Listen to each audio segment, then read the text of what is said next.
Hey, Agatha. It's been a really long time. It's me, Charlotte. What? Charlotte? Is that really you? My goodness, how many years has it been? I haven't heard from you at all since you left the orphanage and got married. You never even came back to see me. You had me worried. How are you? I'm okay. Well, actually, I'm not okay at all. Why not?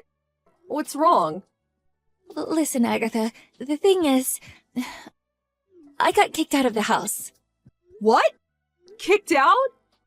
I'm at the police station near the train station right now. They're letting me use one of their phone chargers. I was so desperate to contact you. I feel so embarrassed having to ask you this. But can I come back to the orphanage? I have nowhere to go after being kicked out.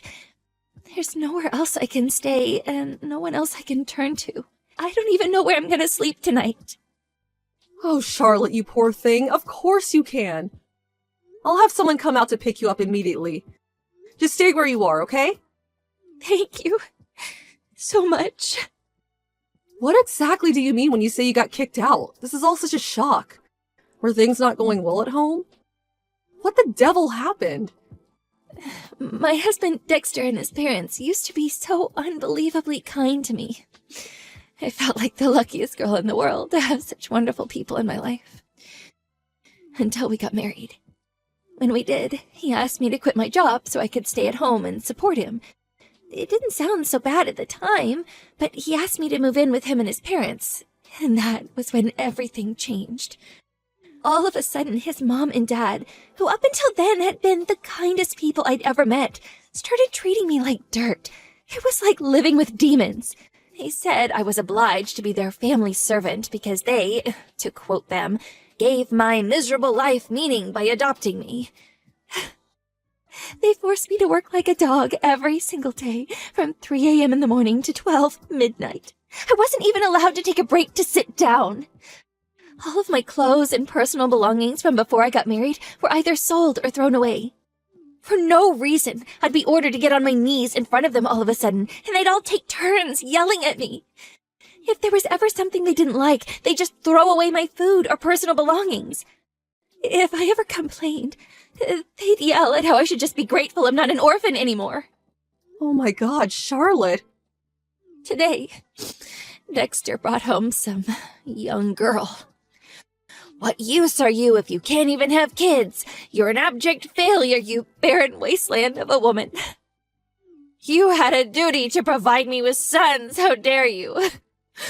You ungrateful witch. We should have just left you in an orphanage. These were just some of the things he yelled at me in front of his new girlfriend. When he was done making me feel like I wanted to curl up and die, he told me they were getting married and ordered me to leave. He basically kicked me out with nothing but the clothes on my back. I lost 10 kilograms due to stress since I moved in with them. He rejected me every time I tried to go near him. I can't even look at you as a woman, you're hideous, was his usual reaction. Oh my God! I can't believe you went through all this. As if bullying and emotionally abusing you wasn't enough, he cheated on you as well? No way! Was the reason I didn't hear from you since you got married because they confiscated your cell phone? No, ironically, my cell phone was the only thing I did keep. I hid it because I didn't want them to sell that too. You gave it to me as a present when I left the orphanage, and it was the only thing I had that reminded me of you.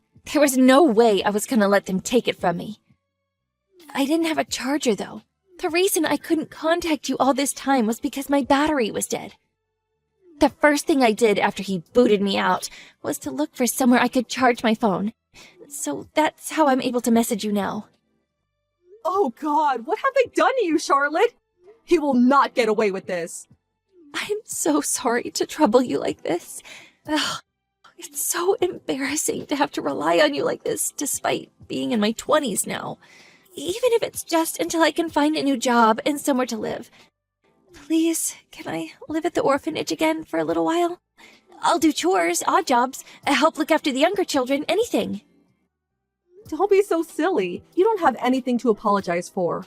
I'll always see you as my own daughter, and you'll always be welcome at the orphanage. If you want to come home, you can come home whenever you want to. What kind of mother would I be if I said anything otherwise? Agatha. Whether you find yourself to live or not, you can stay for as many months, or as many years as you like. This orphanage is your home. I'm an old dear, well into my 70s now, so it's probably more appropriate to call me your grandma than your mom. But I'll always be here for you, Charlotte. Never forget that. Thank you so much. I'll run you a nice hot bath and cook you some meatloaf and apple pie and custard. You only have one job when you get here, and that's to relax, unwind, and forget about all the horrible stuff you've been through. Leave the rest to me. Good evening, Dexter. It's been a while.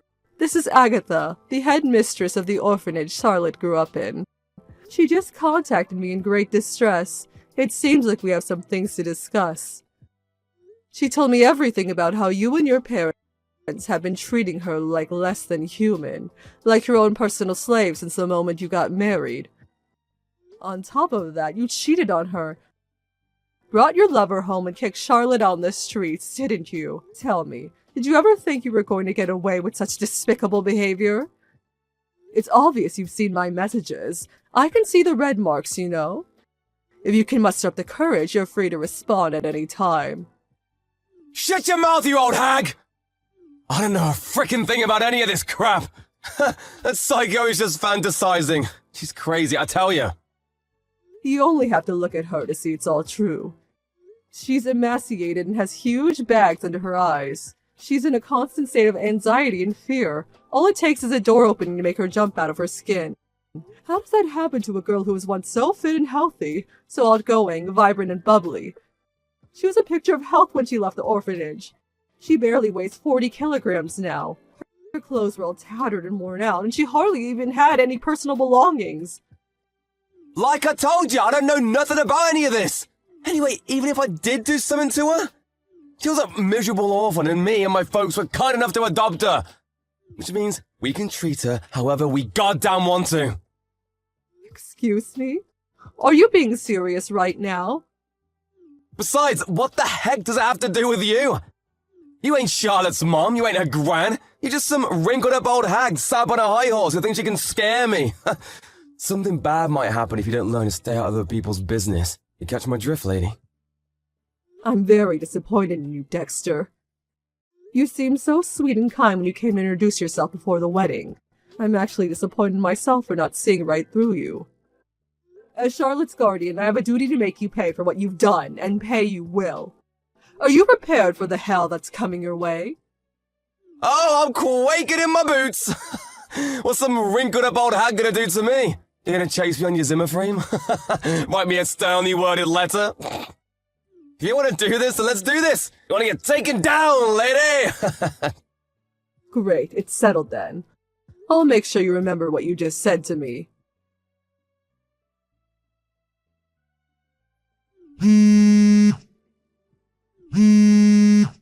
Hey, Charlotte!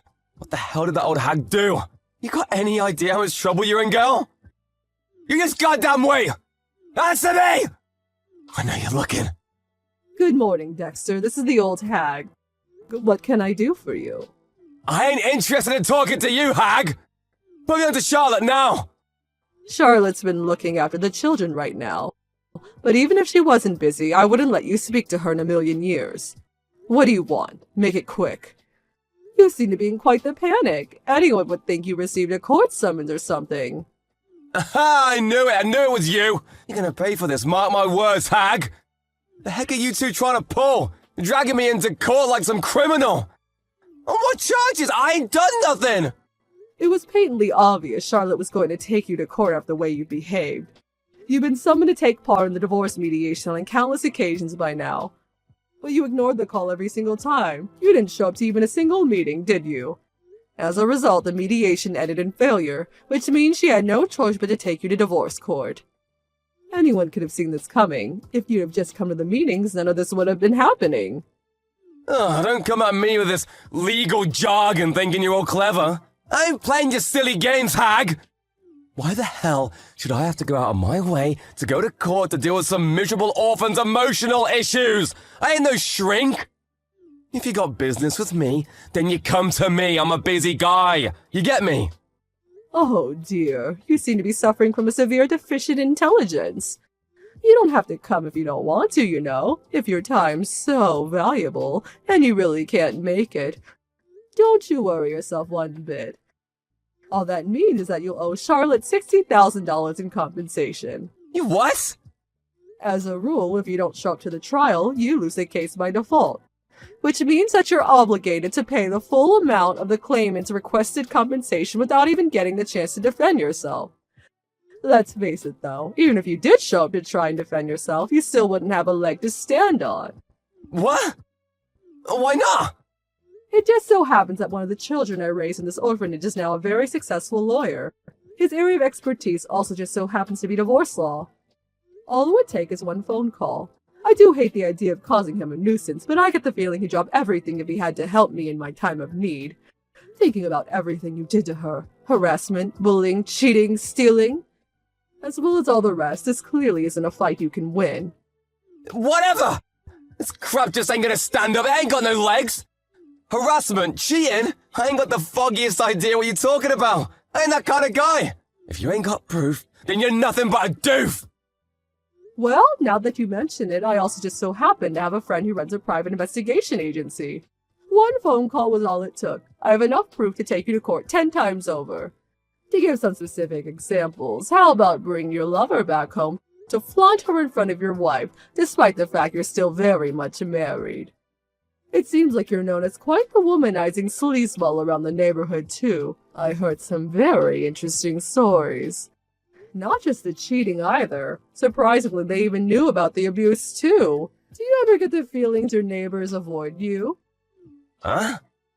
Another one of the girls who grew up in the orphanage became a doctor. Charlotte went in for an examination at her practice and provided me with documentation on all of the physical damage you've caused her, all permissible as evidence in court. Do you understand now? We're certainly not going to struggle proving anything. Nothing you could possibly say will get you out of the 200-meter hole you dug yourself into. You're lying! Ain't no way any of this is true. You expect me to believe a miserable orphan like her can afford to hire lawyers and private investigators? Oh, that made me laugh. She ain't got the money to take me down. It's true. You and your parents did steal all of her money and leave her with nothing, which is why I'm paying for everything.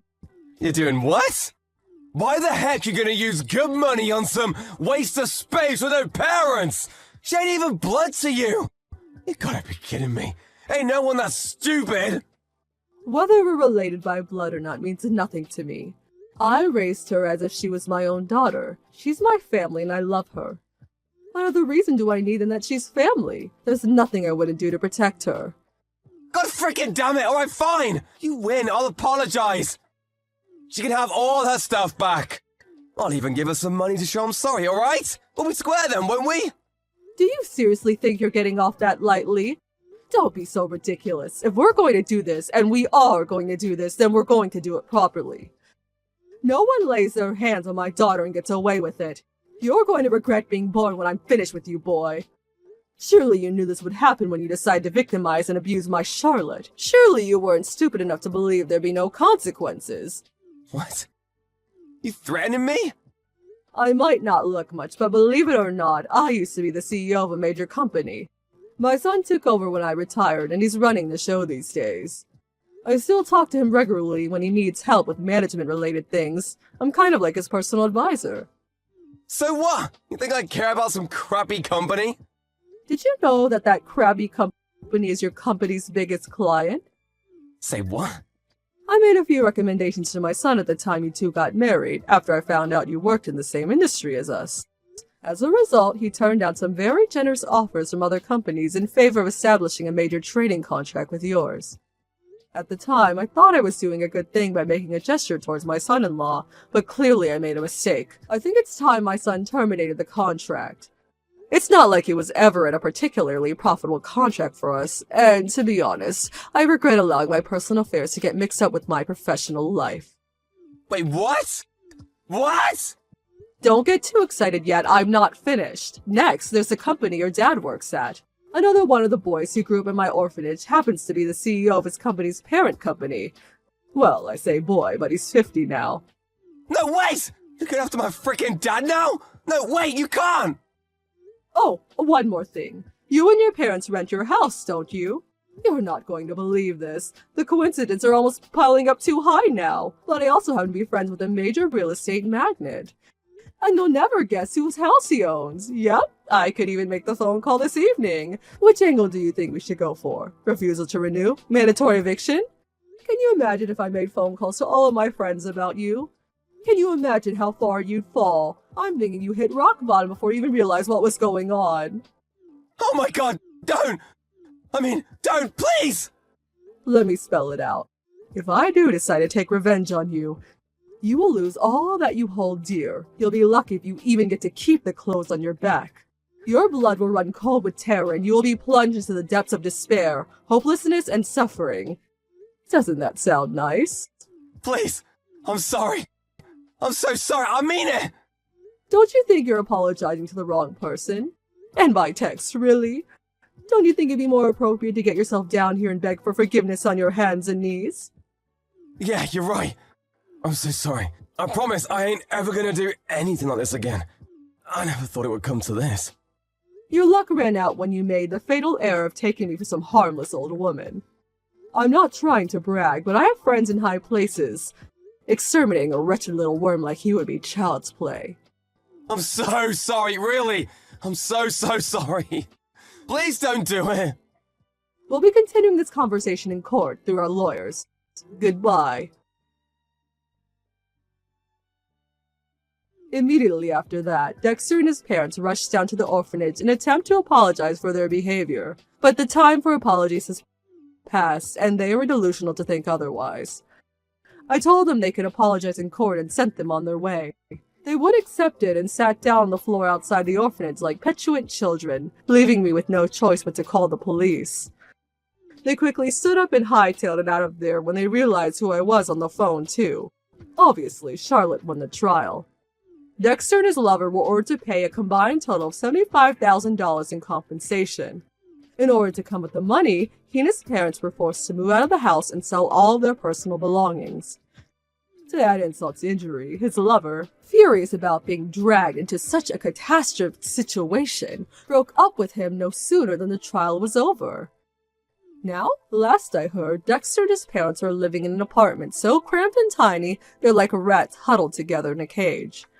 Between his company losing their biggest trading partner as a result of a few choice words of advice to my son, and his reputation as an abusive scumbag circulating around the office, his work life is now a living hell. I was astonished he didn't get fired, but in a way, this is actually more satisfying. He deserves everything he gets, so I can't say I feel bad for him. Charlotte's gradually returning to her old, vibrant, bubbly self while living at the orphanage. She's helping me out by looking after the children and doing various odd jobs while recuperating. Here's to the start of Charlotte's new life. She deserves to be happy.